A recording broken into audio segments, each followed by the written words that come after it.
Good afternoon everyone. Just to let you know what comes in the Mito Carbine Conversion kit. First of all, you get the rail for the scope. As you can see, it places the scope in the perfect viewing position and it neatly fits with the breech insert. So it's actually almost a custom fit unit. The safety block comes with the kit as well, which is very handy. A compact laser which sits beneath the scope comes in the kit also. Very useful piece of equipment for dusk viewing or for setting up the scope. The silencer cover comes in the kit as well. I'll just let you see it matches well with the carbine.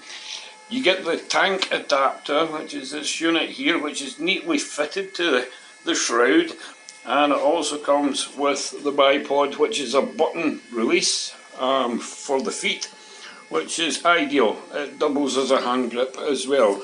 So basically, that's what you're getting in the complete kit, which converts the standard weapon into a lovely carbine unit. Hope that helps.